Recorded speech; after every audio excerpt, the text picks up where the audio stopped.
அதை நான் திருமாலுக்கு படைக்க வைத்திருக்கிறேன்.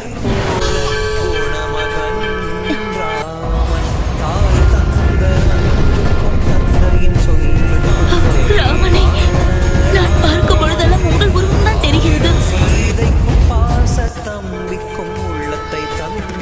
என்னுடைய பிள்ளையாக தாங்கள் தான் பிறந்துள்ளீர்கள் அல்லவா?